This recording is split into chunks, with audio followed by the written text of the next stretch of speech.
விளாம்பாக்கம் பகுதியில் ராணிப்பேட்டை அதிமுக மேற்கு மாவட்ட செயலாளர் எஸ்.எம். சுகுமார் தனது சொந்த செலவில் அமைத்த விளையாட்டு மைதானத்தை திறந்து வைத்தார். ராணிப்பேட்டை மாவட்டம் ஆற்காடு அடுத்த விளாம்பாக்கம் பகுதியில் அதிமுக மேற்கு மாவட்ட செயலாளர் எஸ்.எம். சுகுமார் விளையாட்டு வீரர்கள் நலன் கருதி தனது சொந்த செலவில் கான்கிரீட் தளத்துடன் கூடிய விளையாட்டு மைதானத்தை அமைத்துள்ளார்.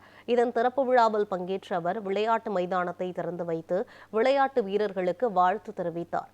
நிகழ்ச்சியில் பேசிய அவர் கடந்த கால அதிமுக ஆட்சியில் விளையாட்டு வீரர்களுக்காக பல்வேறு திட்டங்கள் செயல்படுத்தப்பட்டதாக தெரிவித்தார்.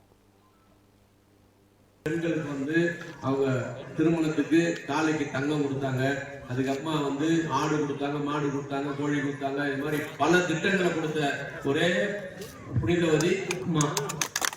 அது மட்டும் இல்ல, இங்கிருந்து வெளியே வேலைக்கு போனா அவங்க நல்லா இருக்கணுன்றதுக்காக அம்மா உணவு வச்சாங்க.